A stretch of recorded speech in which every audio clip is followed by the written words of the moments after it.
অচেনা কোনো একটা রুমে নিজেকে শুয়ে থাকা অবস্থায় দেখতে পেলাম। হাতে অনেকগুলো সুচ, গলাতেও মোটা একটা পাইপ। একটু সময় নিয়ে বুঝতে পারলাম আমি কোনো হসপিটালের বেডে আছি। কিন্তু মাথায় আমার একটাই টেনশন, এখানে আমাকে কে নিয়ে আসলো আর কীভাবেই বা আমি বেঁচে গেলাম। হঠাৎ একটা সাদা কাপড় পরিহিত অল্প বয়সী মেয়ে এসে কী যেন দেখলো, দেখি দৌড়ে চলে গেল। আবার একটু পরে কয়েকজনকে সাথে নিয়ে রুমে প্রবেশ করলো। বুঝলাম নার্স আর ডাক্তার কি ডেকে আনতে গিয়েছিল। How do you feel, boy? I am feeling better doctor. Do you feel any pain in your head? Yes, a little bit, but not much. Alright. You stay here. I will let him know here brought you here. Okay doctor. Doctor চলে গেল। এবার nurse বলতে শুরু করলো। Good luck to you that after so many years you have come out of coma. How many years after the nurse? And where am I now? You were in a coma after 4 long years and now you are in London City Hospital. Who brought me here? I don't know him, but he introduced you as his husband in the hospital. আর কিছুই ভাবতে পারছি না। কেমন যেন মাথাটা ব্যথা শুরু হয়ে গেল। একটা বিষয় খুব ভাবাচ্ছে আমাকে। আমি বাংলাদেশ থেকে লন্ডনে কিভাবে এলাম আর কে আমাকে নিয়ে আসলো? নার্স মনে হয় বুঝতে পেরেছে, তাই বলল, You calm down now and try to sleep it. You are not completely safe. Okay. Nurse চলে গেল আর আমি ভাবছি কি হতে পারে সে ব্যক্তি। সে কি আমাকে চেনে না? আর নিতে পারছি না। চোখগুলো বন্ধ হয়ে এলো এমনি, কিন্তু চোখে কোনো ঘুম নেই। পুরনো স্মৃতি মনে পড়ছে, বারে বার মনে পড়ছে। আর সারা শরীরে রক্তের চলাচলের মাত্রা বৃদ্ধি পেতে শুরু করে দিয়েছে। কিছু বন্ধু নামের বেইমানের জন্য আজ আমি কোথায়? আমার 4টা বছর নষ্ট, সেগুলো কি আমি ফিরে পাবো? না, ফিরে পাবো না। সময় ও স্রোত কখনো কারোর জন্য অপেক্ষা করে না, তেমনি আমিও ফিরে পাবো না। কিন্তু প্রতিশোধ তো নিতেই পারবো। এটা ভেবেই মুখে হাসি ফুটে উঠল। ও হ্যাঁ, আপনাদেরকে তো পরিচয়টাই দেওয়া হয়নি। আমি তৌফিক আপাতত, এতটুকু জেনে রাখুন। এখনও চোখ দুটো বন্ধ করে রয়েছি। এমন সময় অনুভব করলাম কেউ একজন আমার মাথায় হাত বুলিয়ে দিচ্ছে। তাই চোখ একটু খুলে দেখলাম মাথার কাছে কেউ একজন আছে। হ্যাঁ, একটা বয়স্ক মহিলা। তাই চোখ খুলে তাকালাম তার দিকে। তারপর, আসসালামু আলাইকুম আন্টি। হঠাৎ করে আমার সালাম পেয়ে হয়তো তিনি কিছুটা ভয় পেয়েছেন, কিন্তু নিজেকে সামলিয়ে, ওয়ালাইকুম আসসালাম। তা বাবা, তুমি এখন কেমন বোধ করছো? আন্টি, আমি আল্লাহর রহমতে সুস্থ আছি। আলহামদুলিল্লাহ। আমার ছেলেটা তাহলে এখন সুস্থ? জি, কিন্তু আমার কিছু প্রশ্নের জবাব দিতে হবে আপনাকে। আমার ছেলের সব প্রশ্নের উত্তর আমি দিতে রাজি আছি। বলো, কি প্রশ্ন করতে চাও? আসলে আমার তো বেঁচে থাকার কথা নয়। ওরা আমার যে অবস্থা করেছিল, তাহলে বাঁচলাম কিভাবে? আর আর আপনি আমাকে কিভাবেই বা পেলেন? আন্টি মৃদু হেসে বলল, পাগল ছেলে, তোমার হায়াত ছিল তাই বেঁচে গেছো। আর দ্বিতীয়ত, আমি তোমাকে নিয়ে আসিনি, আমার একমাত্র মেয়ে হুবাইরা তোমাকে নিয়ে এসেছে, তারপর নিজে তোমার চিকিৎসা করেছে। বুঝলাম, কিন্তু পেলেন কই আমাকে? তোমাকে আমার মেয়ে বাংলাদেশের চট্টগ্রাম পতেঙ্গা সমুদ্র কিনারায় পেয়েছিল। সেখানে তোমার দেহ দেখে সবাই ভয় পেয়ে গিয়েছিল, কিন্তু আমার মেয়ে তোমাকে একটা নাবিকের সাহায্যে জরুরি জাহাজ অ্যাম্বুলেন্সে এখানে নিয়ে আসে, তারপর নিজেই চিকিৎসা করেছে। আন্টি, আপনারা আসলে যা করলেন তার কোনো জবাব নেই। সত্যি আন্টি, আপনারা অনেক অনেক ভালো। আন্টি কিছুটা রেগে বলল, এই, এত কিসের আন্টি আন্টি করছিস? আমি তোর মুখ থেকে মা ডাক শুনতে চাই। আমার তোর মতো ছেলে ছিল, এই দেশের সৈনিক। রিপিট, এই, এত কিসের আন্টি আন্টি করছিস? আমি তোর মুখ থেকে মা ডাক শুনতে চাই। আমার তোর মতো ছেলে ছিল, এই দেশের সৈনিক, কিন্তু যুদ্ধে মারা গিয়েছে। তারপর তোকে দেখে আমার খুব ভালো লাগে, তাই তো তোকে আমার নিজের ছেলের চেয়েও বেশি ভালোবাসি আর সেবা করেছি। আর তুই কিনা আমাকে আন্টি বলিস? মা বলবি, মা। আন্টি চোখের পানি দেখে নিজেকে সামলানো কষ্টকর, তাই মা। আমার সোনা বাবা, আমি তোর মা, জন্মদায়িনী মা না হলেও তোর মা। মা, আমি বাংলাদেশে যাব। যাবি, তবে তোর সব কিছু পাসপোর্ট ভিসা করতে হবে।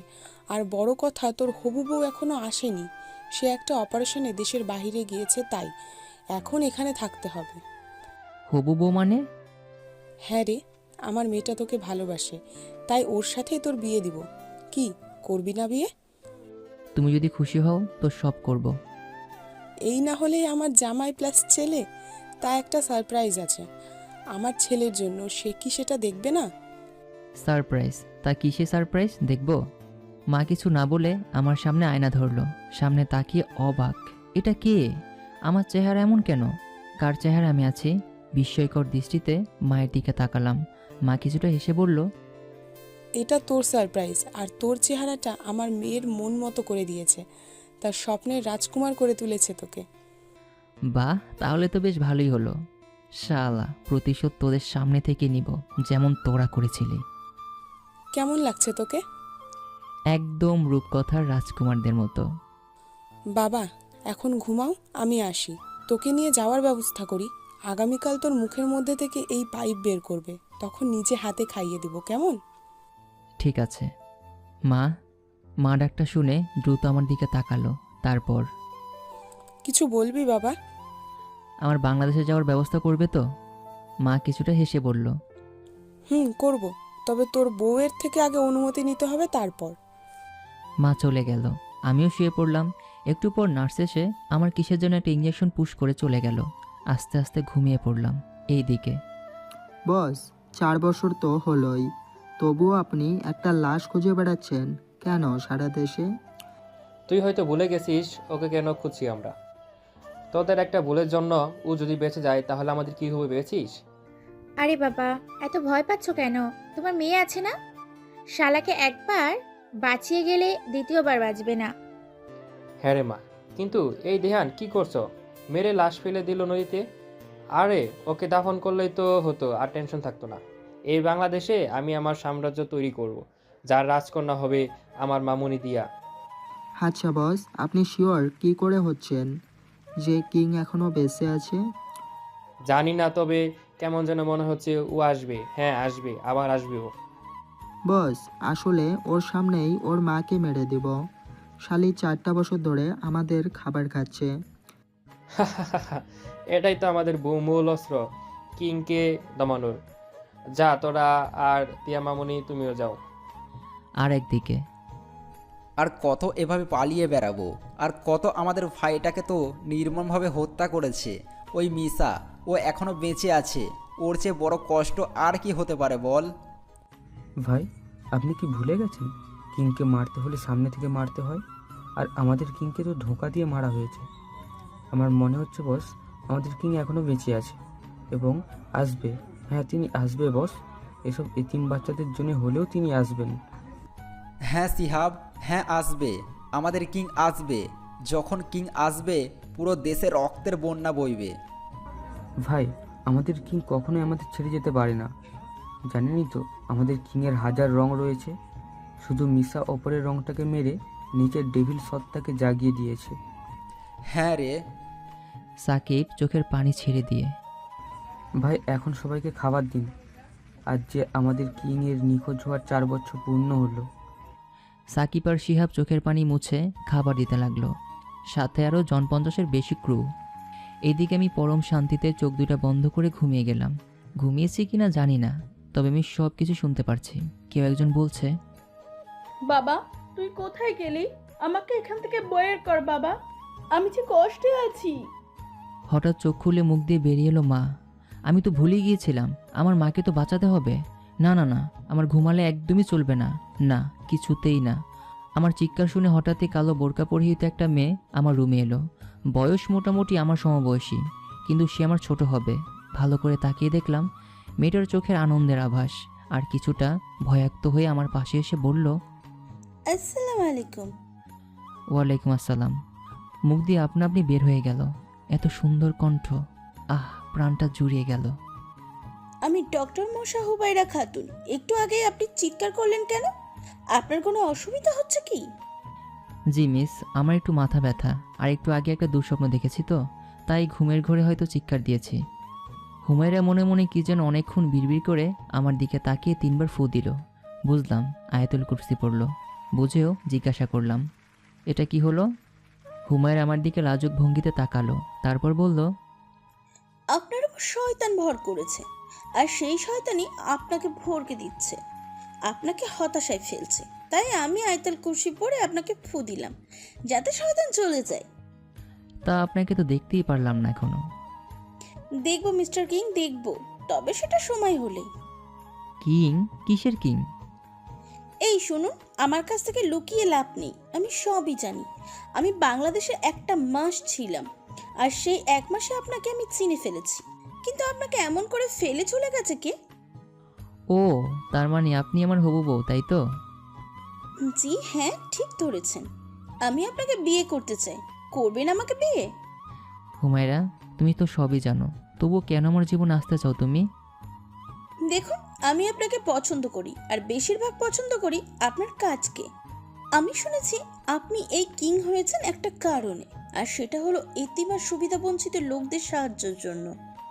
তার মানে আপনি আমার কাজকে ভালোবাসেন, আমাকে নয়? জি ঠিকই ধরেছেন, আমি আপনাকে এখন ভালোবাসি না। কারণ কি জানেন, একটা মেয়ে বেগানা পুরুষকে বিয়ের আগে ভালোবাসতে পারে না। আমি মুগ্ধ হলাম হুমায়ের কথা শুনে। আর কোনো কারণ আছে কি? আর বড় বিষয় হলো খাদিজা রাসূলুল্লাহ হযরত মুহাম্মদ গুণবলী দেখেই মুগ্ধ হয়ে বিয়ের প্রস্তাব দিয়েছিলেন। তেমনি আমিও আপনার কাজে মুগ্ধ হয়ে বিয়ের প্রস্তাব দিয়েছি, এবং বিয়ের পর আপনাকে আমি ভালোবাসবো। হুমায়রা, আমি কি বলবো তোমায়? তুমি আমার জীবনে প্রথম নারী নও। আমি আরও একজন নারীকে ভালোবেসেছিলাম, যার জন্য আজ আমার এই দশা। আমি কি তোমায় আমার সমস্ত ভালোবাসা দিতে পারবো? আমি আপনার সমস্ত না হলেও একটু ভালোবাসা চাই। এতে খুশি? বিয়ে করবেন আমায়? জি করব, তোমার আম্মুকে আসতে বলো। আর এই যে হবু স্ত্রী, আমি কবে বাসায় যেতে পারবো? এই যে মিস্টার স্বামী, আপনি যেদিন আমাকে বিয়ে করবেন সেই দিনই আপনার রিলিজ। এখন বাকিটা আপনার ইচ্ছা। তার মানে আমি এখন সম্পূর্ণ সুস্থ? জি জনাব, আপনি 10 দিন আগেই কোমা থেকে বের হয়েছিলেন, কিন্তু শুরু আপনার মস্তিষ্ক কার্যকর ছিল। তাই আমি আপনাকে কোনো চাপে রাখতে চাইনি বলে ঘুমের ইঞ্জেকশন দিয়ে রেখেছিলাম। কিন্তু কি এমন হলো যার জন্য আপনি আগামীকালই আবার জেগে উঠেছেন? আর এই 10 দিনে আপনার প্রত্যেক অঙ্গ প্রত্যঙ্গ কাজ করা শুরু করে দিয়েছে। এখন আপনি বিপদমুক্ত। আজকে আপনার অপারেশন হবে। গলায় যে ছোট্ট নল লাগানো হয়েছে সেটা বের করব। অপারেশন ছোট হলেও ক্রিটিক্যাল। একটু ভুল হলে সারা জীবনের জন্য তুমি বাকশক্তি হারাতে পারো। তুমি কি পারবে আমার রক্ত দেখতে? এই হাতে অসংখ্য অপারেশন করেছি, কিন্তু আমার হবু স্বামীরটা করতে হাত কাঁপবে। সেই জন্য আমি নয়, আজ অন্যজন অপারেশন করবে। ঠিক আছে, আমি প্রস্তুত। আমি এটাই শুনতে চাইছিলাম। তো চলো শুরু করা যাক, আল্লাহ ভরসা। সন্ধ্যা 6টা, আমার অপারেশন শুরু হলো। অপারেশন থিয়েটারে নিয়ে যাওয়ার আগে আমাকে একটা ছোট্ট ইঞ্জেকশন দেওয়া হলো। তারপর কিছু আমার মনে নেই। দেখা যাক অপারেশন সাকসেসফুল হয় কিনা। আলহামদুলিল্লাহ। দীর্ঘ 3 ঘন্টা অপারেশন শেষ করে ডাক্তার বের হতেই হুমায়রা তার ডাক্তার এক বড় ভাই শাহিনের দিকে এগিয়ে গেল। তারপর, শাহিন, তৌফিক কেমন আছে? আলহামদুলিল্লাহ। পাগলিটা ঠিক আছে? আলহামদুলিল্লাহ। হুবাইরা বোন আমার, আমি সেই 4 বছর ধরে লক্ষ্য করেছি তুমি ছেলেটার এত কেয়ার করো। তা খুশির খবর কবে পাবো? আল্লাহ পাক যেদিন চাবেন সেই দিনই পাবেন ভাইয়া। পাগলি, শোনো, ও এখন কথা বলতে পারবে না, সাথে একদিন কিছু খেতেও। আর একটু পর জ্ঞান ফিরবে। তারপর কি করতে হবে তা তুমি করবে। আমি আসি। ঠিক আছে ভাইয়া। ডাক্তার চলে গেল। আমাকে একটু পর কেবিনে শিফট করা হলো। এখন আমি সেন্সলেস, কারণ আমার হবু স্ত্রী আমাকে কষ্টেই দেখতে চায় না। তাই অজ্ঞান অবস্থাতেই একদিন পার করে দিয়েছে। পরের দিন ভোরে আমার ঘুমটা ভেঙে গেল। পাশে কেউই নেই, তাই ধীরে ধীরে উঠে বসতে চেষ্টা করলাম, কিন্তু পারলাম না। গলায় একটু ব্যথা, এদিকে পানির পিপাসাও পেয়েছে। চারদিকে চোখ ঘুরিয়ে শেষের দিকে তাকাতেই চোখটা আটকে গেল। মনে হলো কেউ একজন জায়নামাজে বসে মোনাজাত করছে। কি বলছে সেটাও শুনতে পাইনি, তবে এতটুকু বুঝেছি আমার সুস্থতা কামনা করছে। মনটা ভরে গেল। আসলে এমন স্ত্রী যেন সবার কপালে চটে। এসব ভাবছি, এরই মধ্যে কে একজন আমার পাশে হাত রাখলো। হুমায়রা, তোমার নামাজ কি শেষ? জি, কিন্তু আপনি কি ভাবছিলেন? ভাবছি আমি কতটা সৌভাগ্যবান, তোমার মতো একটা স্ত্রী পাবো। এখন এসব বলবেন না দয়া করে, কারণ এখন আমাদের মাঝে আমি আর আপনি ছাড়াও আরও একজন আছে। সে হলো শয়তান, যে আমাদের হারাম কাজে ধীরে ধীরে ধাবিত করছে। ঠিক বলছো হুমায়রা, আমি কবে সুস্থ হব? তৌফিক, তুমি এখন সম্পূর্ণ সুস্থ, কিন্তু গলায় একটু ব্যথা পাবে, কিন্তু ঠিক হয়ে যাবে। হুমায়রা, তো চলো আজ তোমাদের বাসায় নিয়ে চলো, আজই আমরা বিবাহ করব। আলহামদুলিল্লাহ, আপনি যা বলবেন তাই হবে। তাহলে আমি হসপিটালের বিল পরিশোধ করে আসি। ওটা আমি করে দিব, তুমি শুধু আমাকে একটু পানি দাও, পিপাসা পেয়েছে অনেক। হুমায়রা আমাকে পানি দিল, আমি খেয়ে নিলাম। একটু ব্যথা, তবুও খেয়ে নিলাম। আপনি এখন থাকুন, আমি বিল দিয়ে আসি। বললাম তো আমি দিব। আপনি দিবেন কই থেকে? আপনি এখন কিং নেই, আপনার চেহারা কি আগের মতো আছে? তাও ঠিক, আচ্ছা যাও দিয়ে এসো। হুমায়রা চলে গেল, আর আমি ভাবছি পাগলিটার চেহারা এখনও দেখাই হলো না। 15 ঘন্টা পর, এখন 11:30। দাঁড়িয়ে আছি নিজের বাসর ঘরের সামনে। কিছু বুঝলেন না তো? আরে ভাই, বিয়ে করেছি, তারপর প্রতিশোধ নিব। থাকেন, বাসর ঘরে আমার বউটা একা বসে আছে। ধীরে ধীরে চলে গেলাম রুমে। রুমে কোনো ফুলের ছিটে ফোটাও নেই। একটু পর হুমায়রা সালাম দিল, আমিও নিয়ে খাটে বসালাম। একটা বিষয়ে অবাক হলাম, হুমায়রা এখনও বোরখাই পরে আছে। হুমায়রা, আপনি কি বলবেন আমি জানি, তবে সেটা পরে বলে আগে 2 রাকাত নফল নামাজ পড়ে নিই। ঠিক আছে। নামাজ শেষ করে, হুমায়রা আমি কোথায় ঘুমাবো? ঘুম পেয়েছে আমার। আমাকে কি দেখবেন না? আমি অতটা ভালো নয়, আমার বউ যদি রাজি থাকে তাহলে দেখতে পারি। কেন জোর খোটাতে পারবেন না? জোর কাঠিয়ে সব কিছু হয় না হুমায়রা। এই আমার কিং স্বামী, এখন আমার মুখটা তো দেখুন। আমি আস্তে আস্তে নেকাবটা তুললাম। তেমন রূপবতী না হলেও খুব মায়াবী। মাশাআল্লাহ, আল্লাহর কত সুন্দর সৃষ্টি। আমার স্ত্রী আমার কাছে বিশ্ব সুন্দরী। আচ্ছা, আপনার জন্য একটা সারপ্রাইজ আছে, দেখবেন? আমার স্ত্রী যখন দিতে চাইছে তখন নিব না আবার? হুমায়রা পেছন থেকে পাসপোর্ট বের করে দিয়ে বলল, এটা আপনার পাসপোর্ট আর টিকিটও আমি কেটে রেখেছি। হুমায়রা সত্যি আমি খুবই ভাগ্যবান তোমার মতো একজন স্ত্রী পেয়ে। তা কবে ফ্লাইট আমাদের? এই যে মিস্টার বর, এখন চুপ করুন। আর এত তাড়া কিসের? আরও 10 দিন পর আপনি যাবেন। হুমায়রা বয়স তো আমার 27 পেরিয়ে গেল, এখনও ডাকটা শুনতেই পেলাম না। ডাকি এমনি এমনি শোনা যায়, কষ্ট করতে হয়। কিন্তু আপনি তো সেটার কিছুই করছেন না, ভিত্তু একটা। তাই তো, দেখো তোমার ভীতু বরটা কি কি করতে পারে। বাকিটা ইতিহাস। পরের দিন ব্রেকফাস্টের জন্য হুমায়রা ডাকতে এলো। তৌফিক ওঠো প্লিজ, দেরি হয়ে যাচ্ছে, খাবে চলো, তোমার ওষুধ খেতে হবে। হুমায়রা প্লিজ আমার পাশে শুয়ে পড়ো। তৌফিক, এবার কিন্তু রেগে যাব। কাল রাতে কি করেছো মনে আছে? রাক্ষস একটা, ওঠো। কি আর করা, উঠতে বাধ্য হলাম। দেখতে দেখতে 10টা দিন চলে গেল। এখন আমি এয়ারপোর্টে দাঁড়িয়ে আছি, পাশে হুমায়রা আর আমার শাশুড়ি। হুমায়রা, তোমরা আগে ফ্লাইটে চলে যাবে আর তোমাদের বাসায় চলে যাবে। ভুলেও আমার সাথে যোগাযোগ করবে না, ঠিক আছে? ঠিক আছে। আর তুমি কই থাকবে? হুমায়রা, আমি থাকবো কোথাও, তবে তোমার আশেপাশে। আর সুযোগ হলে তোমার সাথে দেখা করতে যাব। তৌফিক, সাবধানে থেকো। আমি আলতোভাবে হুমায়রাকে জড়িয়ে ধরে ভালোবাসার পরশ এঁকে দিলাম। তারপর হুমায়রার শাশুড়ি চলে গেল। আমিও যাব, তোমার ফ্লাইট 1 ঘন্টা পরে। এ কদিন আমি একটা ফোন কিনেছি, আর অনেক কষ্টে আমার ফোনের লোকেশন ট্র্যাক করেছি, যে এখন দেখাচ্ছে বাংলাদেশের বগুড়া সদর জেলার আশেপাশে। তাই ঠিক করলাম আগে নিজের শহরই পা দিব। একটু পর স্পিকারে অ্যানাউন্সমেন্টে বলে দেওয়া হলো, বাংলাদেশের দ্বিতীয় ফ্লাইট আর মাত্র 10 মিনিট বাকি, আপনারা দয়া করে বিমানে উঠুন। কথায় আছে, সময় ও স্রোত কখনো কারোর জন্য অপেক্ষা করে না। তেমনই হলো, নির্ধারিত সময়ে প্লেন টেক অফ করলো। রাত প্রায় 10টার মতো আন্তর্জাতিক শাহজালাল এয়ারপোর্টে প্লেন ল্যান্ডিং করলো। ভেতরে আরও কিছুক্ষণ লাগলো, তারপর বের হয়ে এলাম। বাইরে এলাম, পাশে একটা সিম রেজিস্ট্রেশন অফিস দেখলাম। বহু কষ্টে আর টাকা খাইয়ে নিজের পুরনো সিমটা তুলে নিলাম, আর আগেরটা বন্ধ করে দিলাম। ফোনটা চালু করে একটা সিক্রেট নাম্বার ডায়াল করে ফোন দিলাম। Hello Jack. জ্যাক, তুমি হয়তো ভুলে গেছো আমি কে। এসব রাখো, এখন বলো সাকিব আর শিয়াব কেমন আছে। শুনে ভালোই লাগলো। তা দিহানকে কই পাবো? ওকে, তুমি একটা কাজ করো, আমার রিভলভারটা পাঠিয়ে দাও। সময় 30 মিনিট, এখন তোমার সময় শুরু হলো। বলে ফোনটা কেটে দিলাম। কিছুক্ষণ পর কয়েকটা ছেলে পেলে এসে আমাকে ঘিরে ধরলো। তারপর, এই তোর কাছে কি আছে? দেহ নয় তো? ওকে ওকে, কুল ডাউন, চলো বসে কথা বলি। এই তুই জানিস আমরা কে? আমরা শ্যারনের লোক। চিনিস তুই শ্যারনকে? পেছন থেকে কেউ একজন বলে উঠল, তুই কি চিনিস ওকে? পেছনে তাকিয়ে অবাক,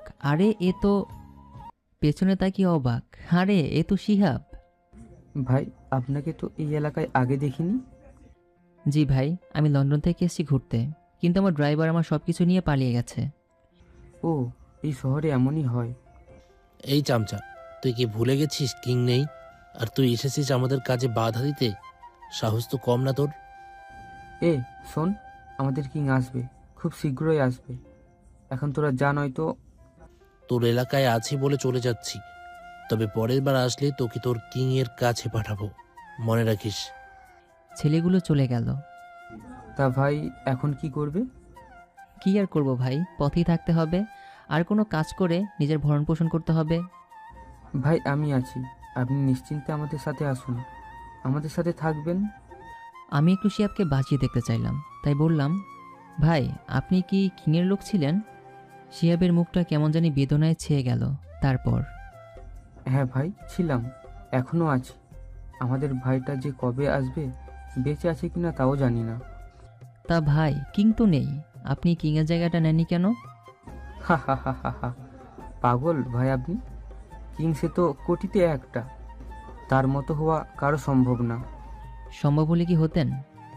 ভাই রে, তোকে কি বলি, আমি ছিলাম এতিম টোকাই। কিং ভাই আমাকে রাস্তার টোকাই থেকে এই শহর শিহাব বানিয়েছে। তার সাথে বেইমানি করি কিভাবে? ভাই আমি শুনেছি কিংয়ের সাথে নাকি তার কিছু আপন লোকজন ছিল। তারা কে কে আপনি কি জানেন? জানি, তবে তাদের সাথে টক্কর দেয় না। আমরা এখন কিং ভাইয়ের শেষ সম্বল, তার এটিমখানা খুব কষ্টে চালাচ্ছি। এখন থেকে তুমিও ওখানে থাকবে। এতিমখানায় কেন? আপনাদের বাড়ি নেই? ছিল, তবে ওটা বন্ধক দিয়ে টাকা তুলেছি এই এতিমখানা চালানোর জন্য। আচ্ছা, কিং যদি অন্য রূপে আসে চিনতে পারবেন তাকে? হ্যাঁ চিনব। কিভাবে? তার পায়ের তলায় পুরোটা আগুনে পোড়া। আমি চুপচাপ একটা টেবিলে বসে জুতাটা খুলে শিহাবের দিকে বাড়ালাম। শিহাব অপলকভাবে চেয়ে রয়েছে, তার চোখে আমি দেখছি শ্রদ্ধার ভালোবাসার পানি। ভাই আপনি? আমি সত্যিই গর্বিত রে, তোর মতো একটা ছোট্ট ভাই পেয়েছি। তা বল, কেমন আছিস তুই এখন? ভাই আপনার চেহারা এমন কেন? সে এক লম্বা কাহিনী। এখন বল, আমার ফোনটা কই?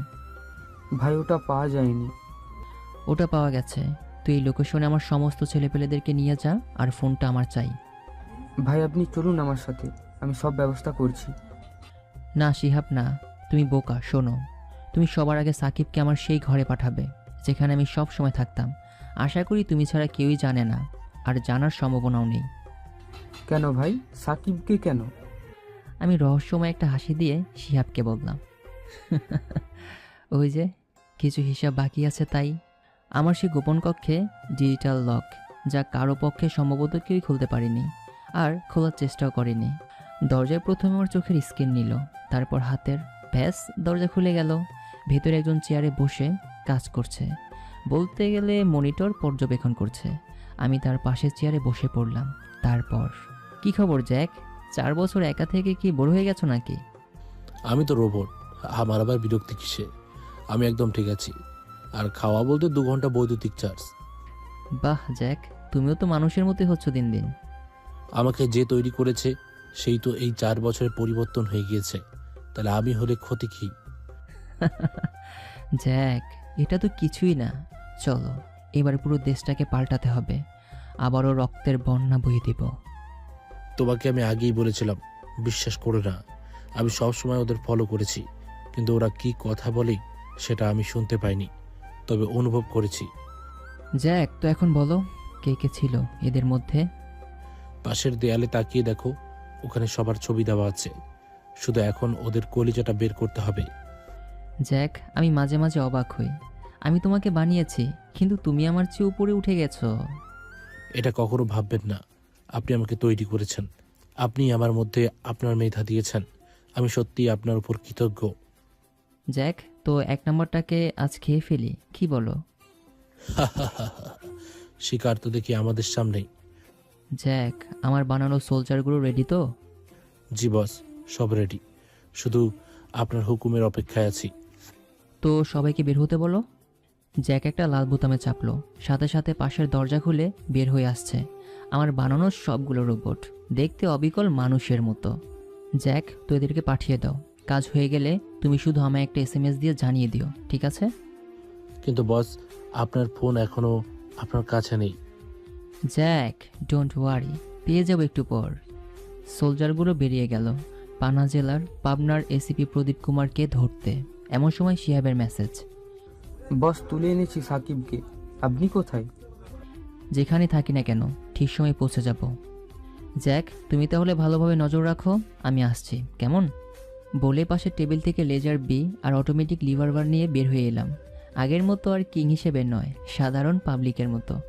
আমার আড্ডাখানায় গিয়ে দেখি সাকিবকে একটা চেয়ারে বেঁধে রাখা হয়েছে। আমি ওর সামনে চেয়ারে বসলাম। তারপর, কী রে সাকিব, যে তোকে কুত্তার মুখ থেকে বাঁচালো তার পিঠিতে ছুরি মারলি? এই সিহাব, বলিস না কেন, কে এই আর তুই আমাকে বেঁধে রেখেছিস কেন? এটা হলো আমাদের কিং তৌফিক। কি, কিং বেঁচে আছে? এটা কিভাবে সম্ভব? আমি তো... বলতে গিয়েও চুপ হয়ে গেল। তুই তো নিজেই আমার পিঠে ছুরি মেরেছিলি। ছুরি মেরেও দমে যাসনি, মুখে অ্যাসিড মেরে আমার চেহারাটাকে পুড়িয়ে দিয়েছিলি। তাহলে বাঁচলাম কিভাবে, তাই তো? বস, এসব কি বলছেন? সাকিব এসব করেছে আর আমি জানি না? শিহাব, তুই এখনো বাচ্চা ভাই, ও তোকেও মারত, কিন্তু তুই শুধু জানতে আমার গোপন রুমের কথা।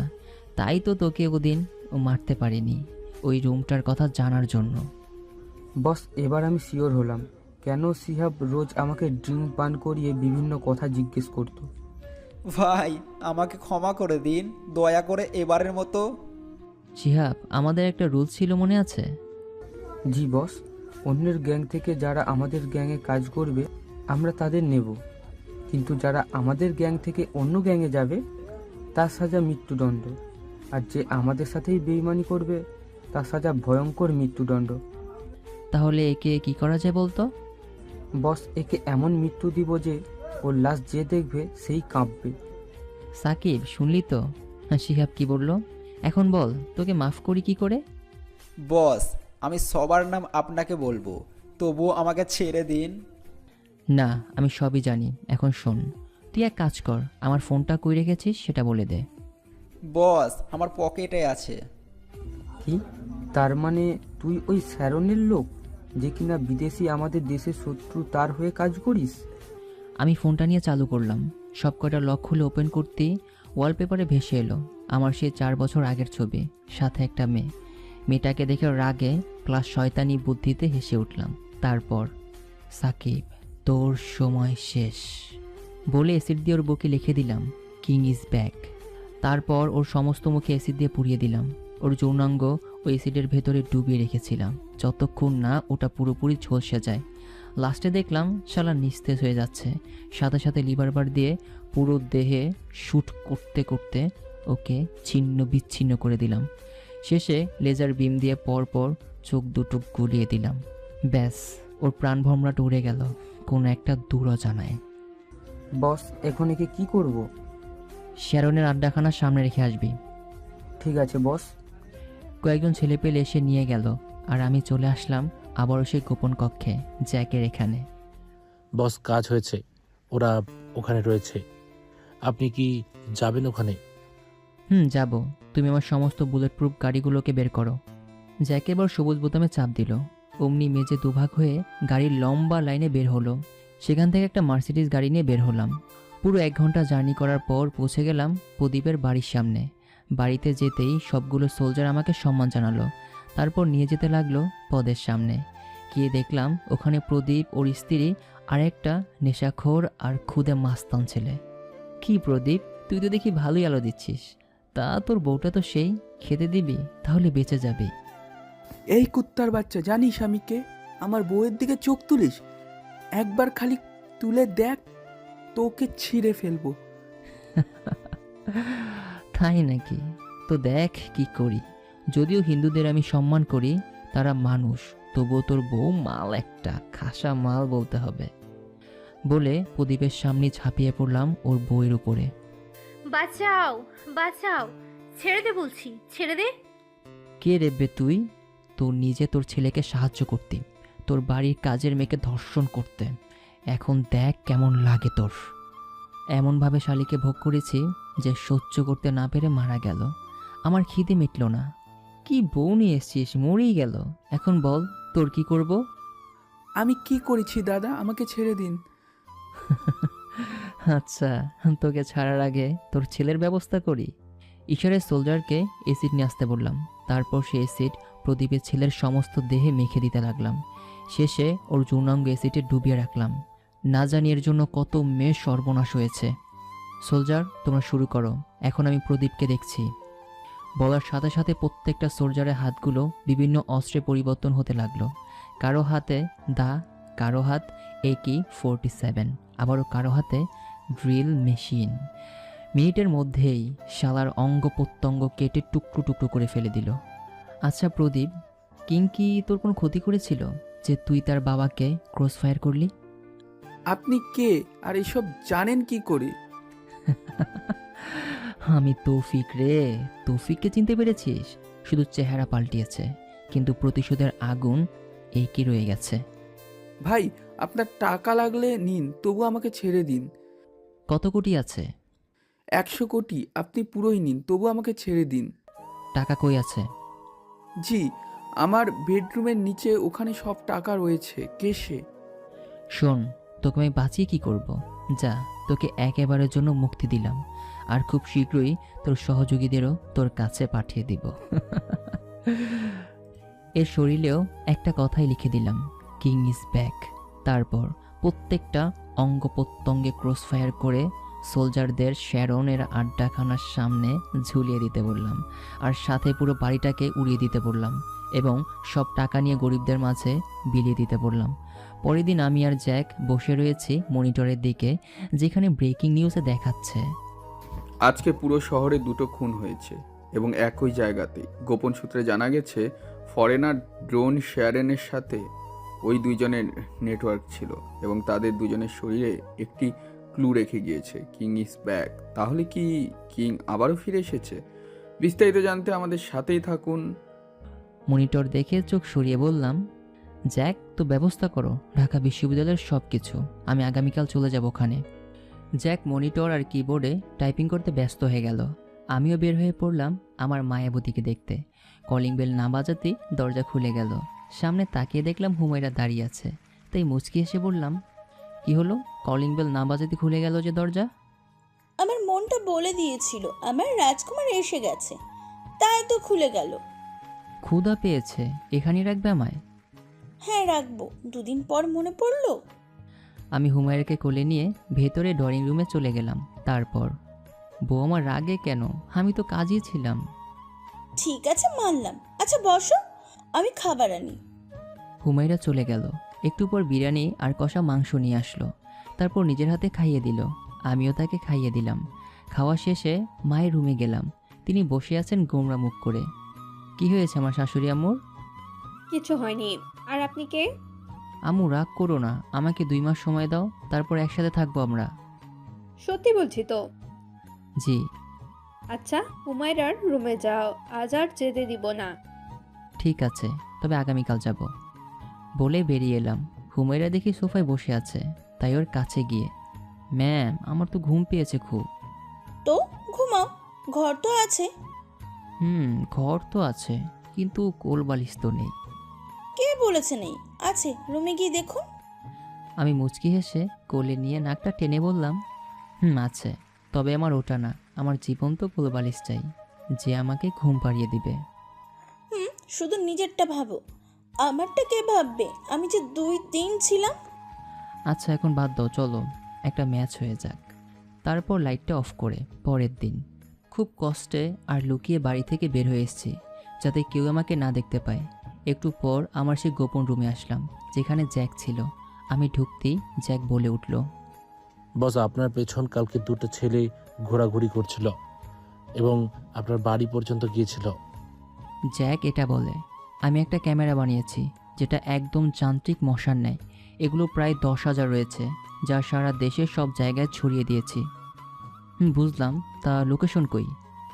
বগুড়া সদর হাসপাতাল রোড, গোডাউন নং 221। গুড জব জ্যাক, তো সোলজারকে পাঠিয়ে দাও, আমি আসছি। বস, আমি আগে থেকে সব ঠিক করে রেখেছি। যতই হোক এতদিনের অভিজ্ঞতা, আপনার যা প্রয়োজন সবই জানি। আমি মুচকি হেসে পকেট থেকে ফোনটা বাইর করে হুমায়রাকে ফোন দিলাম। হুমায়রা, তুমি বাড়িটা পাল্টে ফেলো। এই বাড়ি ছাড়া আর আমাদের বাড়ি নেই। চিন্তা নেই, আমি কিনে নিয়েছি। বাড়ির ঠিকানা বগুড়া সদর 003 কলেজ রোড। ওখানে কেয়ারটেকারের কাছ থেকে চাবিটা বুঝে নেবে, কেমন? তুমি আসবে না? হ্যাঁ, তবে এখন নয়, মিশন শেষ হলে। ভালো থেকো, আল্লাহ হাফেজ।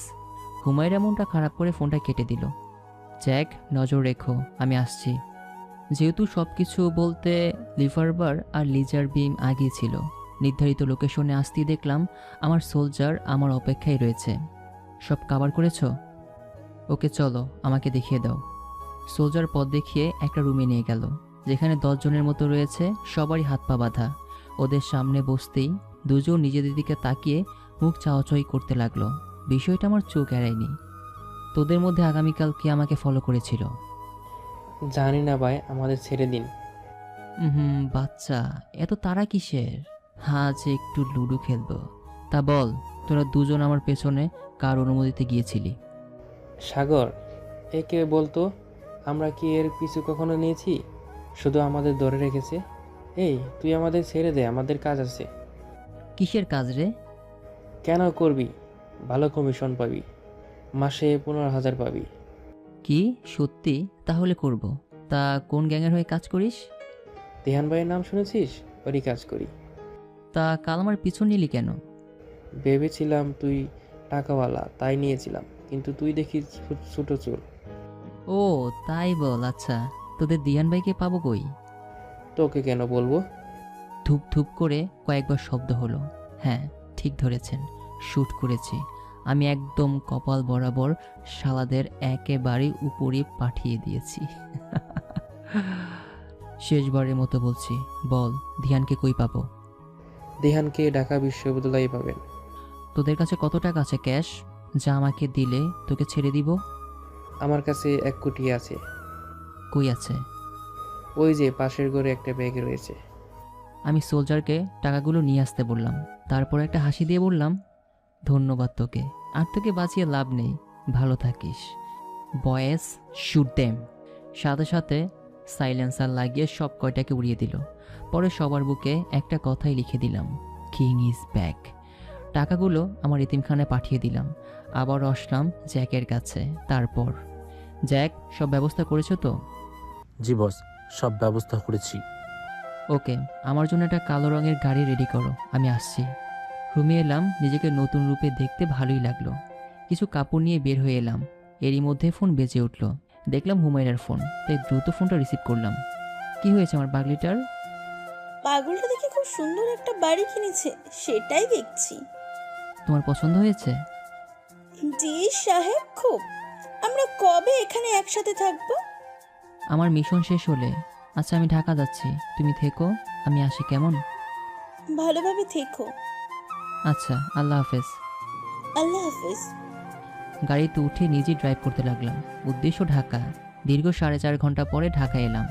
প্রথমে একটা বাড়ি নিলাম, নিয়ে সব কিছু দেখে বের হলাম বাইরের হোটেলে রাতে খাবারের জন্য। ওয়েটার। জি স্যার, বলুন কি লাগবে? বিরিয়ানি আর কোক নিয়ে এসো। আর কিছু স্যার? না। Okay sir. খাবার এখনও নিয়ে আসেনি, তবে একটা কোক দিয়ে গেছে। আমি বাড়িতে নিয়ে যাব, অমনি কেউ সেটা নিয়ে চলে গেল। মাথা উপর করে তুলে দেখলাম কয়েকটা ছেলে। কি রে, কোক নিলি কেন আমার? এই, তুই চিনিস আমাকে? কলার ছাড়। কেন বে শালা, তোকে তো কলার ছাড়তে বলছি। ছাড়বো না, কি করবি? পকেটে এই 1911 পিস্তল ছিল, বের করে কয়েকটা রাউন্ড গুলি করলাম। সাথে সাথে 4 জন পড়ে গেল। এখন শুধু নেতা গোছের লোক আমার সামনে দাঁড়িয়ে আছে। কি রে, তুই কলার ছাড়বি না? ভাই আপনি কে? এটা ভাই আপনি কে? এটা তো শুধু একজনই করতে পারতো। বলতো কি করতে পারতো? ভাই কিং তৌফিক। মনে রেখেছিস তবে। আরে পাগলা, চেহারাটা বদলিয়েছি, কিন্তু আগের চরিত্রটা এখনো আগের মতোই আছে, থাক। বলে কপাল বরাবর শ্যুট করে দিলাম। সাইলেন্সার লাগানো ছিল বলে কোনো শব্দই হয়নি, এমনকি ওয়েটারও আসেনি, ভয়ে পালিয়ে গেছে। একটু পর শিহাব এলো। দেরি হলো কেন? বস, রাস্তায় জ্যাম ছিল। সব কটাকে কলেজের সামনে ফেলে আয়। ওকে বস। শিহাব চলে গেল আর আমি নিজেই ফ্রেশ হয়ে হোটেল থেকে খাবারগুলো খেতে লাগলাম। খাওয়া শেষে টেবিলে টাকা রেখে বের হয়ে এলাম। বাড়িতে এসে বিছানায় শুয়ে পড়তেই চোখটা লেগে এলো। এদিকে দিহান দৌড়ে দিয়ার কাছে গিয়ে বলল, দিয়া ম্যাম, আজ আমাদের কয়েকটা ছেলেকে কে যেন মেরে ফেলেছে, আর লাশগুলো কলেজের সামনে ফেলে দিয়ে গেছে। কি বলিস? মনে হয় কোনো নতুন গ্যাং জন্ম নিয়েছে। শালাদের পুঁতে ফেলবো। তুই যা, আর বাবাকে বলার দরকার নেই। Okay ma'am. দিহান চলে গেল। দিয়া ঘরে শুয়ে ভাবছে, আমার লোককে কে মারবে? আমি যা ভাবছি তা কি সত্যি? কিঙ্কি আসবে? আসলে তো আমাদের রক্ষা নেই। না, ওকে আমি একবার নিজেই মারবো। পরের দিন কলেজে কালো রঙের টয়োটা ফিল্টার গাড়ি ঢুকতে দেখে সবাই চেয়ে রইল। তার মধ্যে দিয়াও ছিল। গাড়িটি সোজা মাঠে এসে থেমে গেল। তারপর ভেতর থেকে কেউ একজন বের হলো। পরনে কালো জিন্স প্যান্ট, কালো টি শার্ট, হাতে ব্যান্ডের ঘড়ি, আর চুলগুলো স্টাইল করে উপরের দিকে করে রাখা। গায়ের রং একদম ফর্সা। এক কথায় ক্রাশ। এটা আমি স্থির পায়ে সবার দিকে তাকিয়ে মুচকি এসে আবারও হাঁটতে লাগলাম সামনের দিকে। মাঠ পার হয়ে সোজা অধ্যাপকের রুমে গিয়ে নিজের সব কিছু ঠিকঠাক করতে লাগলাম।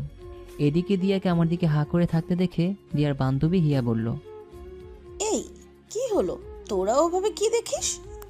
ক্রাশ খেয়েছি রে, একেই তোর দুলাভাই বানাবো। ভালো ছেলেটা, কি মানাবে? জোর করে করব, নয়তো সোজা উপরে পাঠিয়ে দিব।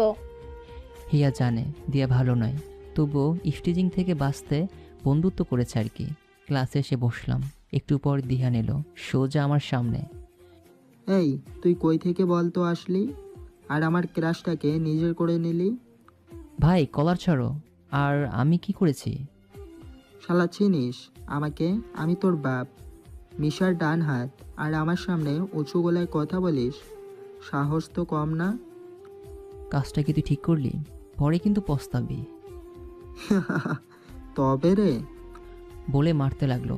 আমি একটু মার হজম করে সবার দিকে তাকালাম। ওরা মেরে চলে গেল। তার আরও একটু পর দিয়ে এলো আমার সামনে। এই, তোর নাম কি? রাহাত আমার নাম। অন্যটা বললাম। তৌফিক বললে আবার সন্দেহ করবে। প্রেম করিস? জি না। গুড। আমাকে তোর পছন্দ হয়েছে? জি হয়েছে। বিয়ে করবি? আপনি রাজি থাকলে করব। আমি রাজি, চল এক্ষুনি বিয়ে করব। না না, এখন নয়, আগে প্রেম তারপর বিয়ে। ঠিক আছে তাহলে, আজ লং ড্রাইভে যাব তোমার সাথে। ঠিক আছে। দিয়া একটা কিস করে চলে গেল। দিয়া নিজের ফাঁদে নিজেই পা দিলি। তোর গরম আমি কমিয়ে দেব। চল শুধু আজ কোনো রকম ক্লাস করে বের হতেই দিয়া হাজির। তো আমার বাবুটা, চলো। হ্যাঁ বাবু চলো। দিয়াকে নিয়ে হাঁটতে যাব। অমনি পেছনে জোরে কিছু লাথির শব্দে পেছনে তাকিয়ে দেখলাম দিহান রাগে ফায়ার। ওকে আরও রাগাতে দিয়ার কোমরটা চেপে ধরে নিচের দিকে আনলাম। তারপর গাড়িতে উঠে সোজা সুন্দর একটা 5 স্টার হোটেল এলাম। দিয়াকে নামিয়ে ভেতরে যেতে নেব, কিন্তু দিয়া অবাক হয়ে বলল, রাহাত এখানে আসলে কেন? আরে সোনা, আমরা এনজয় করব, আমাদের রিলেশনের প্রথম দিন, চলো। দিয়া কিছু বলতে চেয়েছিল, কিন্তু না শুনে দিয়াকে জোর করে কোলে নিয়ে একটা রুমে ঢুকে দরজা বন্ধ করে দিলাম। তুমি তো খুব ফাস্ট। সোনা, তুমি রাজি তো?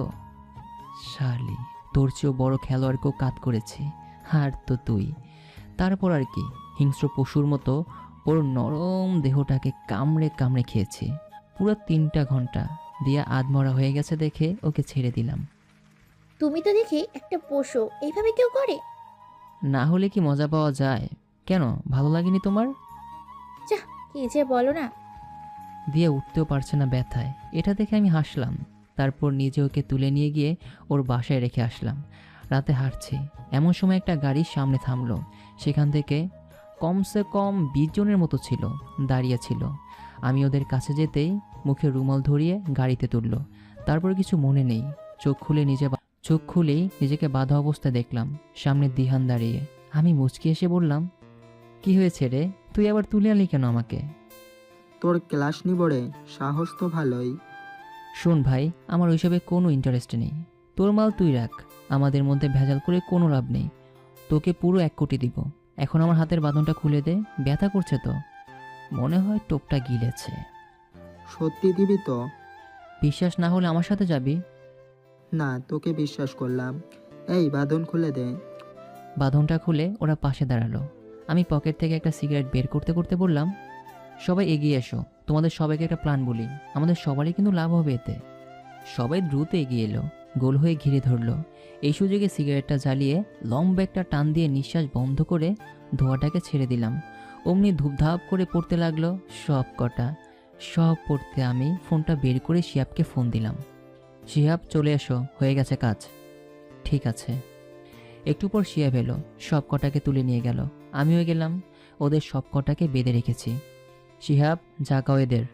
শিহাব গরম পানি মেরে দিল সবার মুখে। গরম পানি পড়ায় সবারই জ্ঞান ফিরল, আর নিজেদের বাধা অবস্থায় দেখে বলল, কিন্তু শিহাবের বাচ্চা, তুই আমাকে বেঁধে নিয়ে এসেছিস, তোকে তো। হা হা হা হা। আমি তাও তাদের। না ভাই, আমার এত সাহস নেই, থাকলে আগেই আনতাম। তো কার এত সাহস আমাকে তুলে এনেছে? আর রাহাত কই? দেখলে চিনতে পারবি তো? কাকে? হা হা হা হা হা। তোদের জম কিং তৌফিককে। সামনে তাকিয়ে দেখ, আসছে কিং। দিহান সামনে তাকিয়ে একদম জমে গেছে, কারণ সামনে আমি দাঁড়িয়েছিলাম। বাবা ভাই, আপনি কি কিং? হ্যাঁ ভাই, তা বল তোদের কি করব? ভাই মাফ করে দিন দয়া করে, আমি আপনাকে চিনতে পারিনি। শিহাব, জানিস এ আমাকে চড় মেরেছে, ক্লাসে কলার ধরেছে, তবুও কি ছেড়ে দিব কে? শালাকে পুঁতে ফেলবো, বস শুধু হুকুম করুন। জানো এ আমাকে কি করেছিল?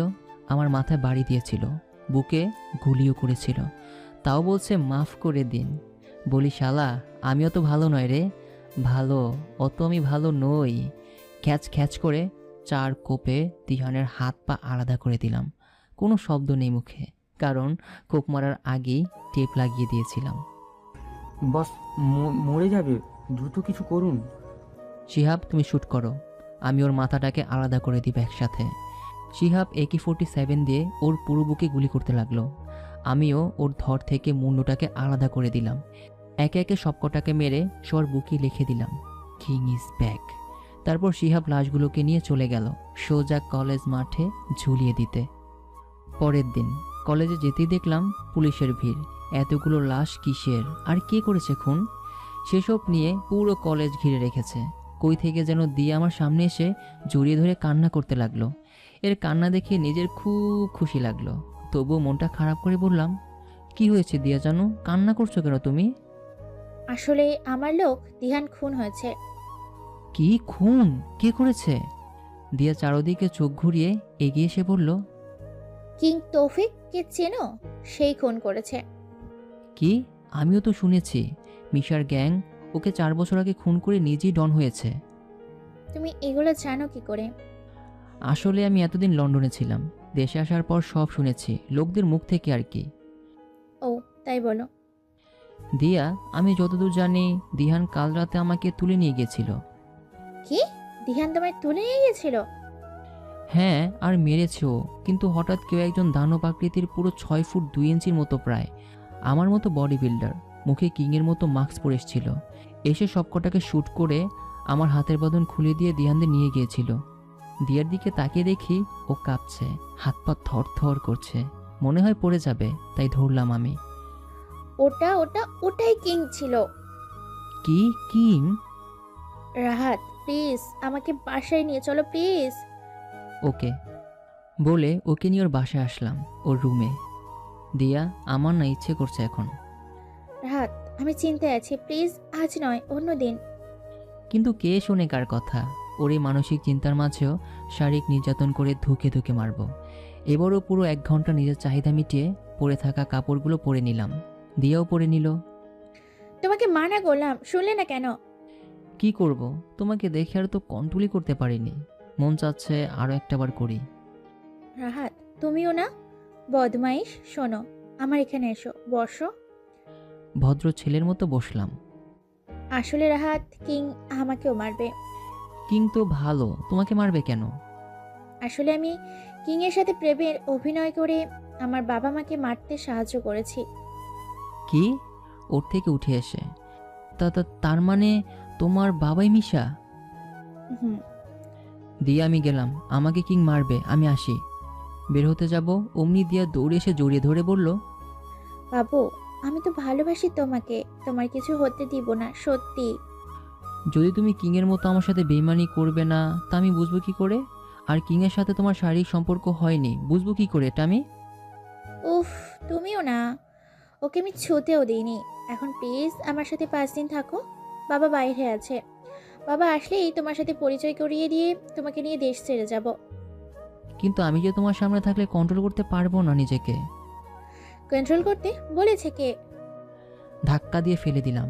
মনে মনে ভাবছি, প্রতিশোধের জন্য তো আমার স্ত্রীর হকটাকে নষ্ট করছি না, কিন্তু পরক্ষণেই নরপশু জেগে উঠেছে খুবলে খুবলে খাওয়ার জন্য। যে কদিন ছিলাম রোজ ওকে ভোগের ন্যায় ব্যবহার করেছি।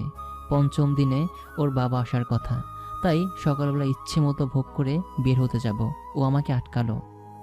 রাহাত, কোথায় যাচ্ছ? বাবা আসবে আজ। আমার কাজ আছে, তুমি থাকো, আমি 5 দিন পর আসবো। আর শুনো, আমার কথা তোমার বাবাকে বলবে না, কেমন?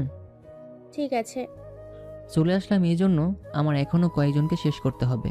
ফোনটা বের করে জ্যাককে ফোন দিলাম। Hello boss. জ্যাক, খোঁজ নাও, 3য় ব্যক্তি কই আছে? বস আজ রাত 8টায় বেরিয়ে পড়বেন। না জ্যাক, আমি ওকে বাড়িতেই পেতে চাই। শুনেছি ওর নাকি বউটা খুব সুন্দর। বাড়ির ঠিকানা দাও তো। গুলশান রোড 3412 নং বাড়ি। ঠিক আছে জ্যাক, খেলা হবে আজ রাতে। ফোনটা কেটে শিহাবকে জানালাম। পরে আমি আমার সাধারণ ফোন দিয়ে হুমায়রাকে ফোন দিলাম। আসসালামু আলাইকুম। ওপাশ থেকে কোনো কথাই নেই। বুঝলাম পাগিটা খুব অভিমান করেছে। আমি জানি কেউ একজন এখন আমার উপরে খুব অভিমান করে আছে। অবশ্য করারই কথা। আমি খুব শীঘ্রই আসছি, তার কাছে আসছি। সে কি এখন কথা বলবে? না, সে শুনবে না। আমি এক্ষুনি তাকে দেখতে চাই। সে না আসলে আমি সেখানে যাব, সে যেখানে আছে। কি আর করার, এখন 8টা বাজে। আমি ঠিক 12টার সময় তার সামনে থাকবো, কিন্তু শর্ত আছে। হ্যাঁ হ্যাঁ, বলো, আমি রাজি। আমার পছন্দের বিরিয়ানি আর গরুর মাংস কষা চাই, এবং আমার বউয়ের নিজ হাতে রান্না করতে হবে। ওপাশ থেকে হো হো করে হাসার আওয়াজ পেলাম। আরে বর্ষায়, আমি সেসব জানি। যতই হোক আমার বর বলে কথা, তা আমি রান্না করতে লাগলাম। ঠিক 12টায় যেন কলিং বেল বাজে, না হলে। থাক, আর বলতে হবে না, আমি আসছি। ওকে, আল্লাহ হাফেজ। আল্লাহ হাফিজ। কোনো কিছু না ভেবে দ্রুত শিহাবকে বলে এয়ারপোর্টের উদ্দেশ্যে যেতে লাগলাম। দ্রুত ভেতরে গিয়ে সব কিছু ঠিকঠাক করতে প্রায় 1 ঘন্টা 30 মিনিট লেগে গেল, আর এয়ারপোর্টে আসতে প্রায় 30 মিনিট। এখন 10টা বাজে। কপাল বেয়ে ঘাম ছুটতে শুরু করেছে। একটু পর অনুমতি দিল হেলিকপ্টারে ওঠার। হেলিকপ্টারে করে বগুড়া 5 স্টার হোটেলে মোমো নিতে ল্যান্ড করতে 45 মিনিট লেগে গেল। দ্রুত সেখান থেকে হোটেলের মধ্যে গিয়ে সব কিছু ঠিকঠাক করতে আরও 30 মিনিট লাগলো। তারপর গাড়িতে করে বাড়িতে আস্তে আস্তে প্রায় আরও 30 মিনিট লাগলো। কপাল বেয়ে এতক্ষণ ঘাম বের হলেও ছোটাছুটি সার্থক হয়েছে। 15 মিনিট আগে এসে গিয়েছি। আশেপাশের দোকান থেকে পুরো দোকানের চিপস কিনতে আরও 10 মিনিট শেষ হলো। দ্রুত দরজার সামনে গেলাম। ঘড়ির দিকে তীক্ষ্ণ দৃষ্টিতে তাকিয়ে আছি। 11টা 59 মিনিট বাজে। আর মাত্র 1 মিনিট। ঘড়ির মিনিটের কাঁটা 12তে ঠেকতেই কলিং বেল চাপ দিলাম। সাথে সাথে দরজা খুলে গেল। সামনে তাকিয়ে সব ক্লান্তি দূর হয়ে গেল নিজের স্ত্রীকে দেখে। আর স্ত্রী আমার ব্যস্ত হয়ে পড়লো তার ওড়না দিয়ে আমার ঘামগুলো মুছে দিতে। তারপর আমার দিকে তাকিয়ে ফিক করে হেসে দিল। এর এই হাসির জন্য এত কিছু করা। হুমায়রার পেছনে আমার শাশুড়ি এসব দেখে হেসে দিয়ে চলে গেল। তুমি পারো বটে, একদম সঠিক সময়ে বেল বাজিয়েছো। আরে তো ঘামছো কেন? হাজার হলেও একটা মাত্র বউ আমার, তাকে কথা দিয়েছি ঠিক সময় আসবো, তাই তো দ্রুত এসেছে। খুশি হয়েছো তুমি? খুব। এসো ভিতরে এসো। আমি সোজা ডাইনিংয়ে গিয়ে বসে পড়লাম। পাশে আমার আর এক মা ছিল।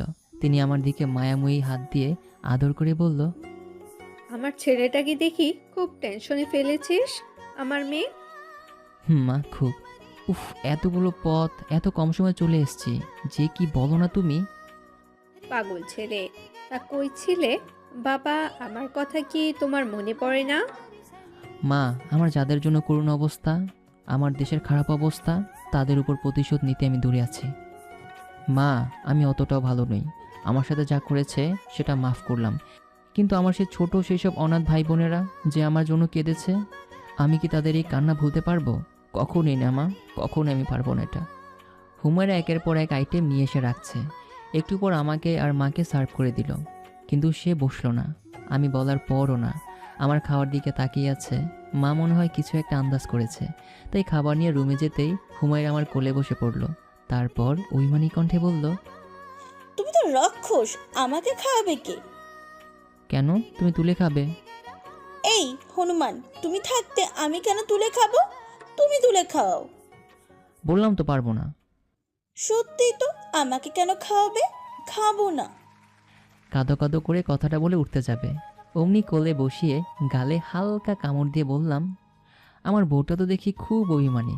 আমি তোমার বউকে একটু রাগাতে চেয়েছিলাম, কিন্তু সে মন খারাপ করবে জানলে বলতামই না আমি এটা। তাই বলে গালে কামড় দিলে কেন? আমি আবারও কামড় দিলাম। কেন?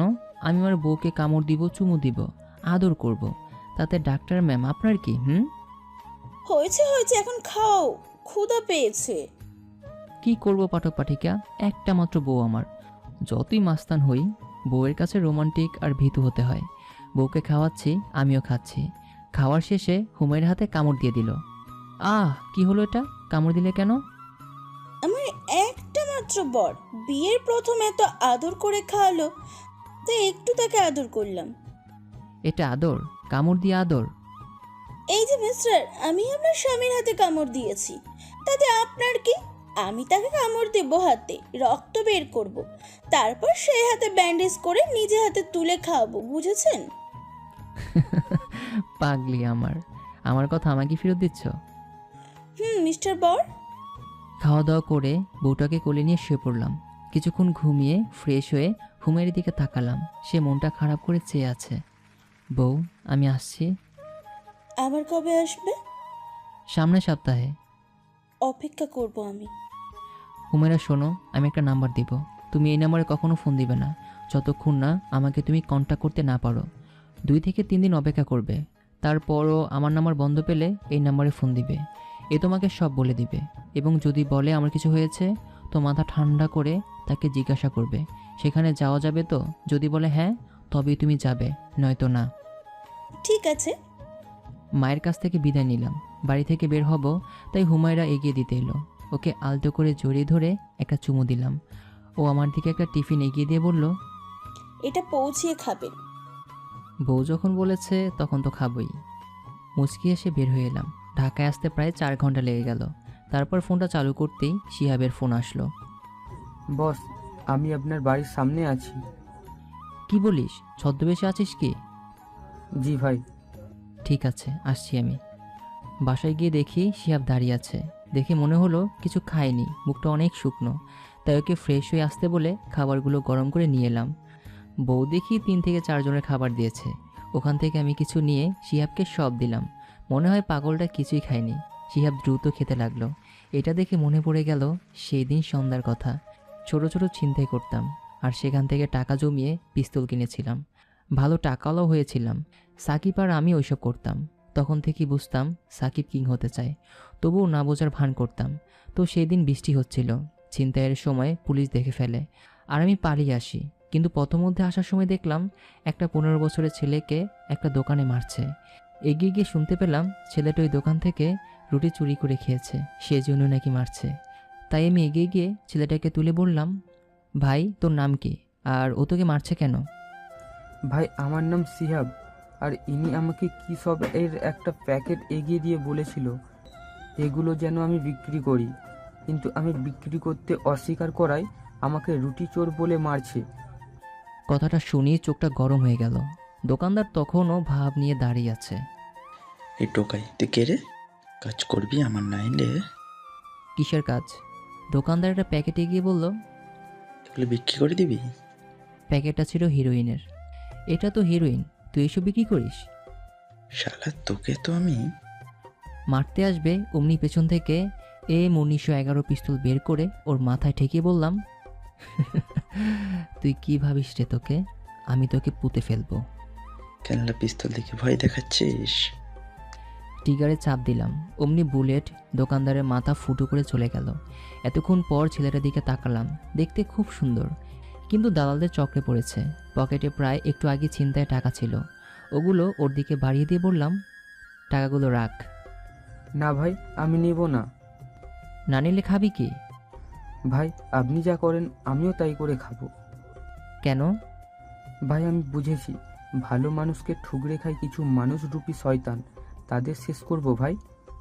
ঠিক আছে, চল। বাস্তবে ফিরে এলাম শিহাবের ডাকে। ভাই, কি ভাবছেন এত? এত হাপুস গুপুস করে খেলে তো গলাই বাজে, বুঝেছিস? আস্তে খা।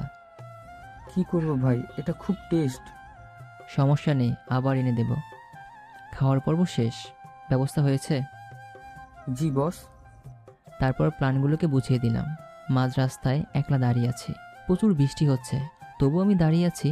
একটু পর সামনে দিয়ে কালো রঙের একটা গাড়ি আসলো, ঠিক সামনে এসে থেমে গেল। ড্রাইভার বের হওয়ার আগেই ওর বুক বরাবর শ্যুট করে দিলাম। তারপর ওটাকে গাড়ি থেকে বের করে রাস্তায় রেখে গাড়িতে বসলাম। লুকিং গ্লাসে তাকিয়ে দেখি শালা বেহুশ হয়ে গেছে।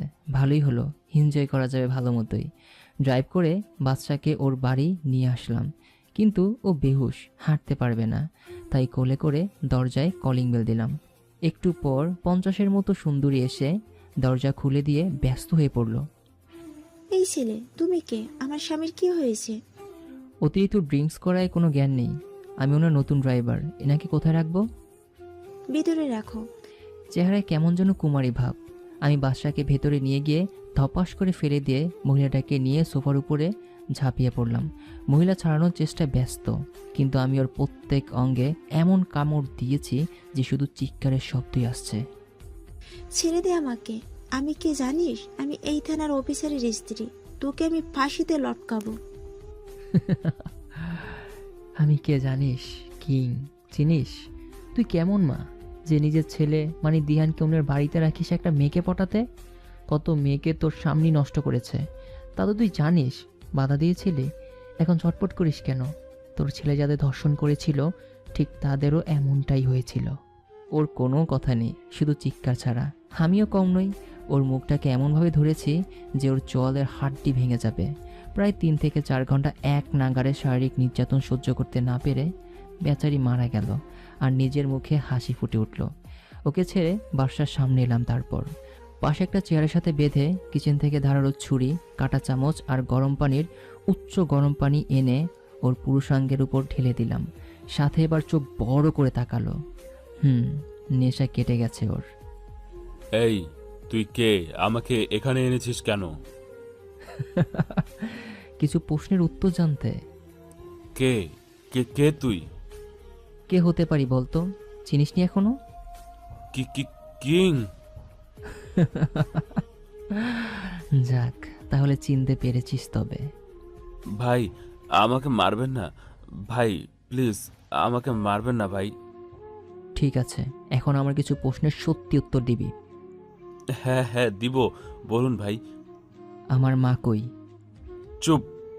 আমি নাকি সন্ত্রাসী হামলাকারী, তাই না? চুপ। আমার মা তোর কাছে গিয়েছিল তোকে আমার খবর জানাতে। তুই আমার মাকে লাথি মারলি, বের করে দিলি, আবার পরের দিন রাতে তুলে নিয়ে গেলি। বল, আমার মা কই? চুপ।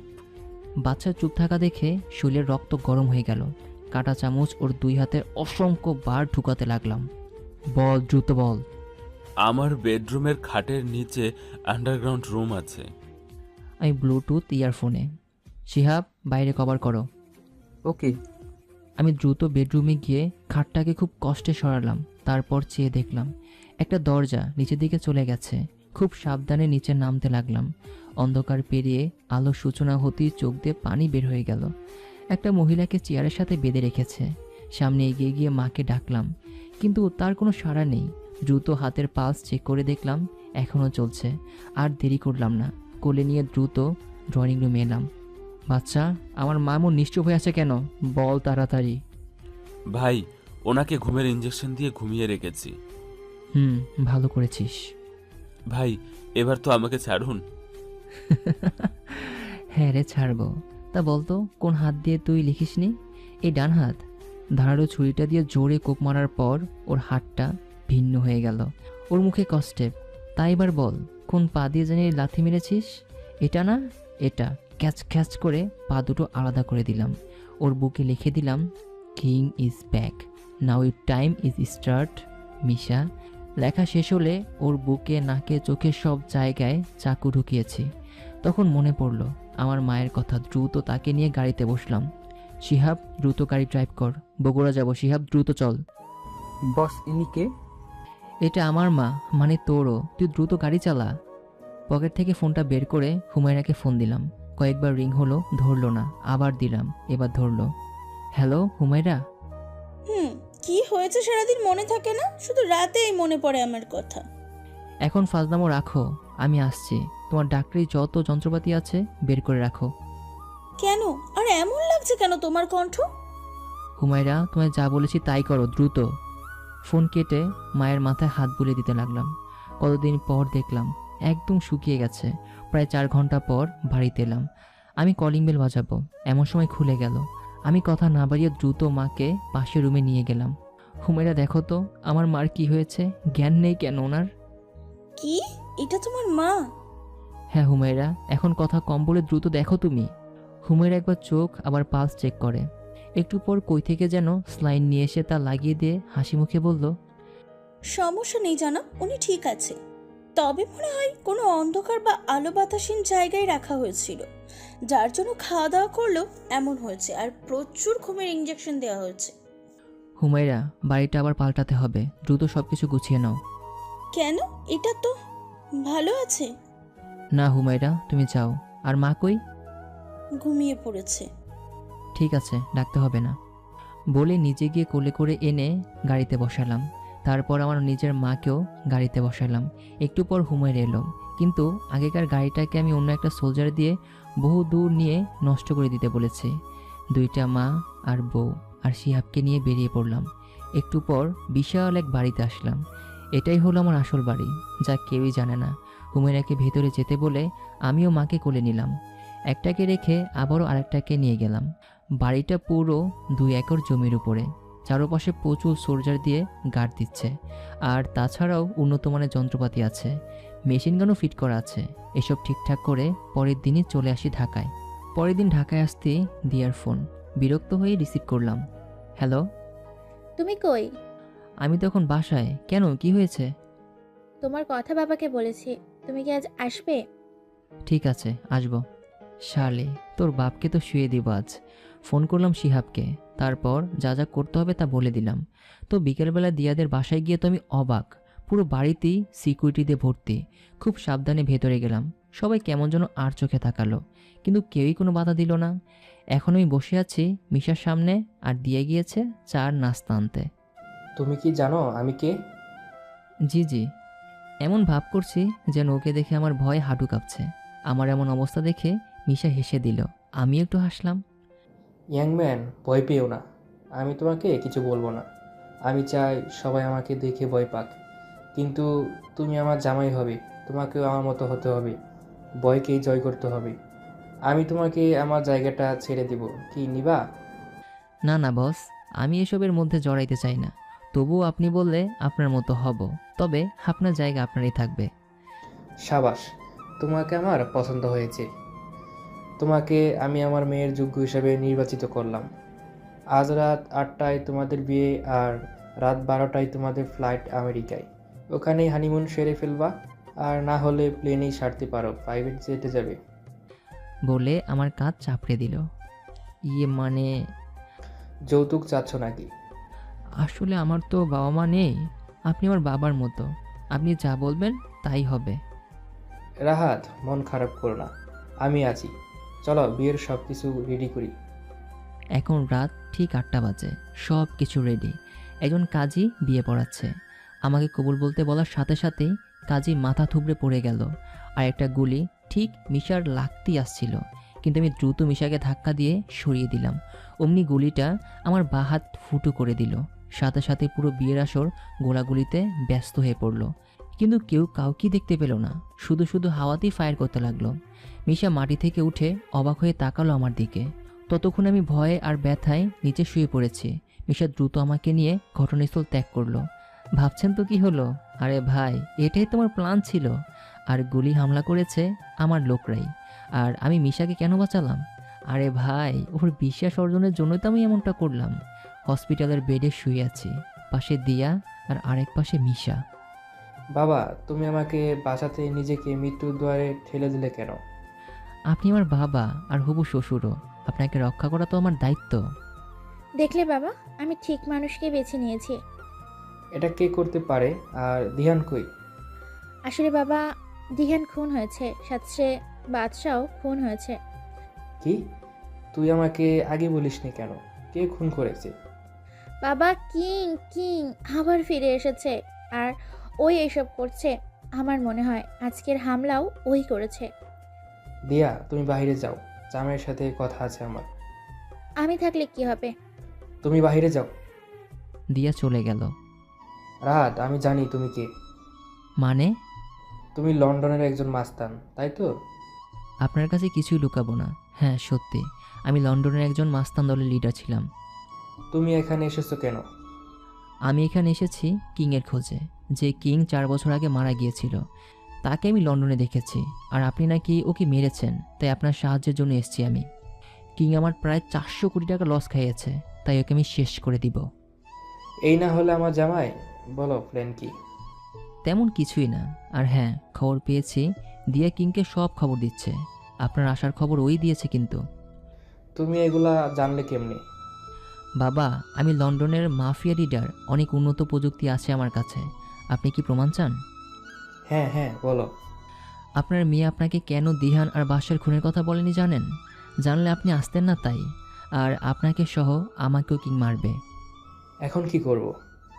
শুনুন, আগে দিয়াকে মেরে দিব, তারপর কিংকে পাকড়াও করব। হ্যাঁ, দিয়াকে মারা আমার কিছুই না, আর ও আমার মেয়েও না। এটাও আমি জানি, তাই তো আপনার সাথে বেইমানি করেছে। এক্ষুনি দিয়াকে শেষ করে দিই। আপনি বোকা কেন? এমন চাল চালবো, সাপও মরবে, লাঠিও ভাঙবে না। তারপর সব বললাম মিশাকে। এটা আপনাদের না জানলেও চলবে। বাহ, দারুণ বুদ্ধি। তো দুজন মিলে রাজ করবো এই বাংলাদেশ, কি বলো? না না, আমি আবার ফিরে যাব লন্ডনে। বাংলাদেশ তো আপনারই থাকবে। এটা শুনে মিশা তো খুশিতে লাফাতে লাগলো।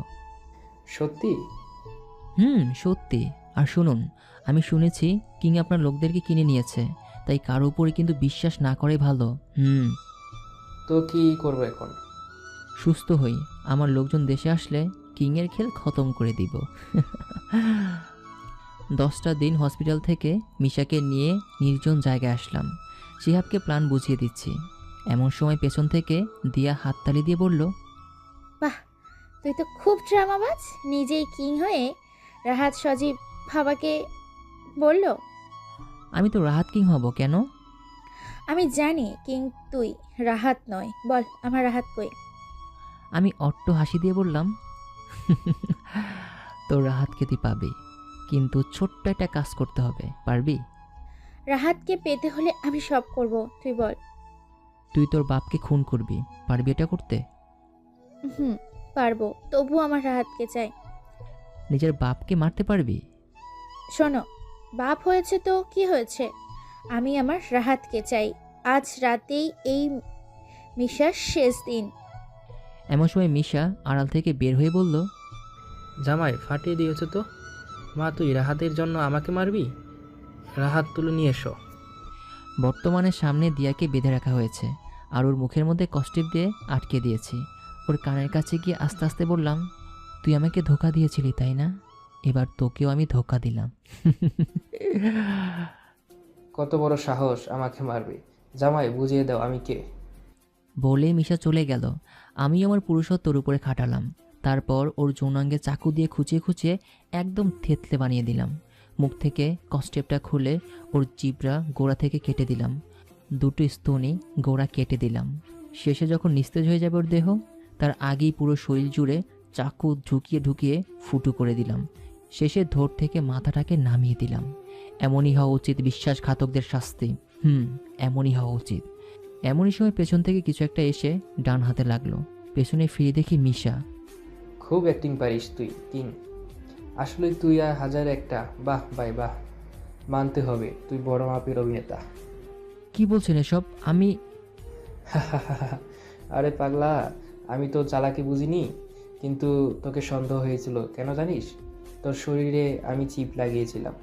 এই 10 দিনে তুই যা বলেছিস সবই শুনেছি। আবার হয়তো ভাবছিস তুই আমার এই মেয়েকে ধোঁকা দিয়ে মারলি, কিছু বললাম না কেন?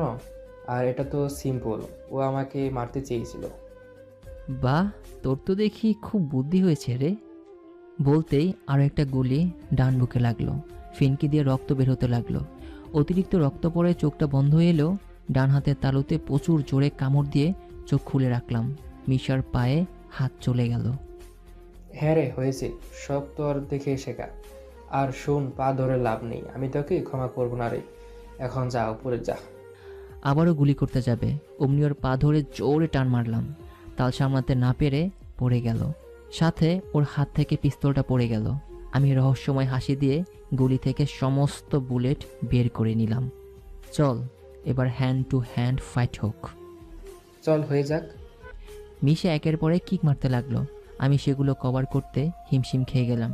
এদিকে রক্ত বের হচ্ছে প্রচুর। হঠাৎ একটা লাথি বাম হাতের ক্ষতস্থানে লেগে গেল।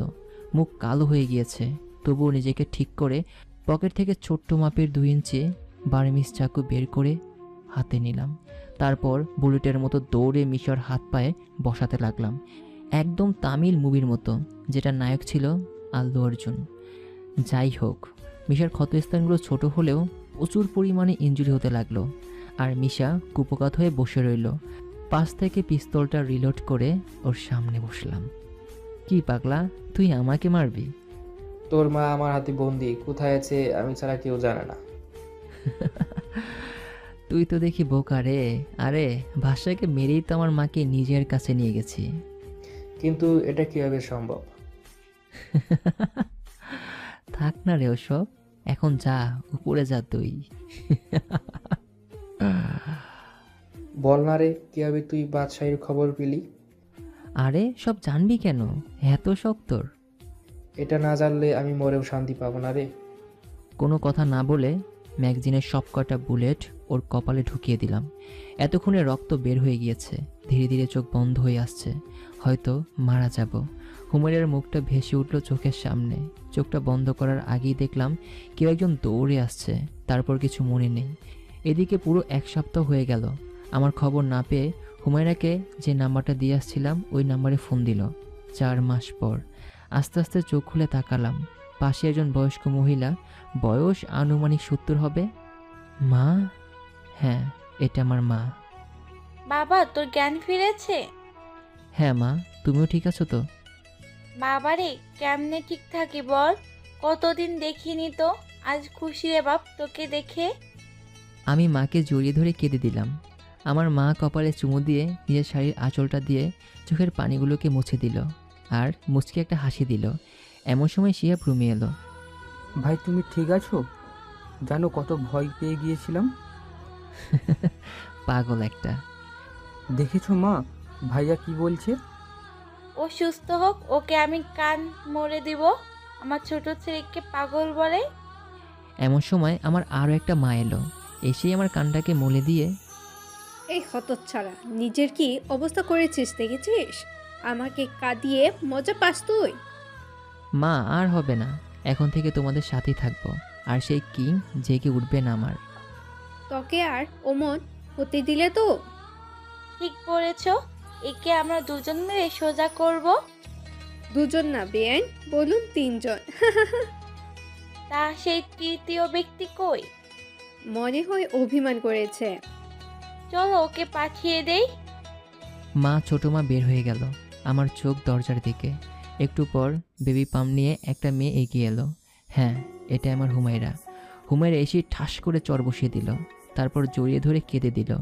তারপর আস্তে আস্তে আমার হাতটা তার পেটে নিয়ে গেল। এর কথা কি তোমার ভাবতে হবে না বলো? চুপ। জানো, তুমি আসার পরের দিনই বমি করতে থাকি। বডিগার্ডদের সাহায্যে হসপিটালে গিয়ে চেক আপ করিয়ে জানতে পারি আমি মা হতে চলেছি। এটা তো তোমাকে জানানোর জন্য ফোন দিলাম, বন্ধ তোমার ফোন। এভাবে 7টা দিন দিয়েছি। পরে তোমার দেওয়া নাম্বারে ফোন দিয়ে জানতে পারি তুমি এখানে। এক প্রকার ছুটতে এসেছি আমি। আজ আমার অন্তঃসত্ত্বার 6 মাস হলো। কই আমার স্বামী আমার পাশে থাকবে তা নয়, মহারাজ এখানে শুয়ে আছে আর তার সেবা আমার করতে হচ্ছে। কই সে আমার জন্য টেনশন করবে তা নয়, তার জন্য আমাকে টেনশন করতে হচ্ছে। অনেক বড় ব্যাপার। আচ্ছা এখন কি করবে সেটা বলো। হুমায়রা কিছু না বলে কেবিনের দরজা বন্ধ করে দিয়ে এসে আমার পাশে শুয়ে পড়ল। তেমন কিছু না সাহেব, অনেকদিন নিশ্চিন্তে ঘুমাতে পারিনি, তাই এখন আমার জীবন্ত কোলবালিশকে জড়িয়ে ধরে সারাদিন ঘুমাবো, কোনো কথা শুনবো না।